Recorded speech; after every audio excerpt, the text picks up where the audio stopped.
OK. Est-ce que, tu peux nous expliquer donc pourquoi tu as quitté l'Estonie pour la Lettonie? Tu es à Riga actuellement, donc c'est 2 pays baltes, hein, ils sont côte à côte. Globalement la même fiscalité, c'est 0% sur les sociétés.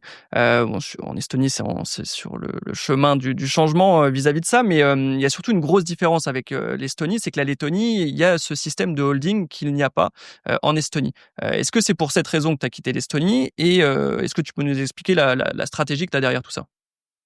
Ouais, alors, du coup, pour reboucler avec le point précédent, c'est le sujet des small caps, c'est une façon, du coup, d'investir, mais c'est aussi une façon d'apprendre à entreprendre. Parce que finalement, en investissant dans des petites boîtes, je me suis intéressé à plein de business models de boîtes, notamment, et je me suis passionné des boîtes qui performent le mieux depuis les 50 dernières années.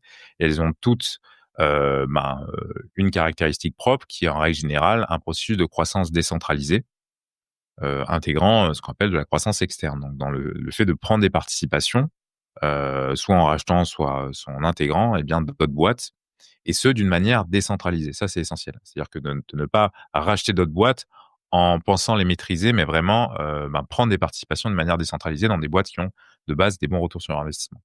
Et, et donc, on avait créé ce premier logiciel en Estonie.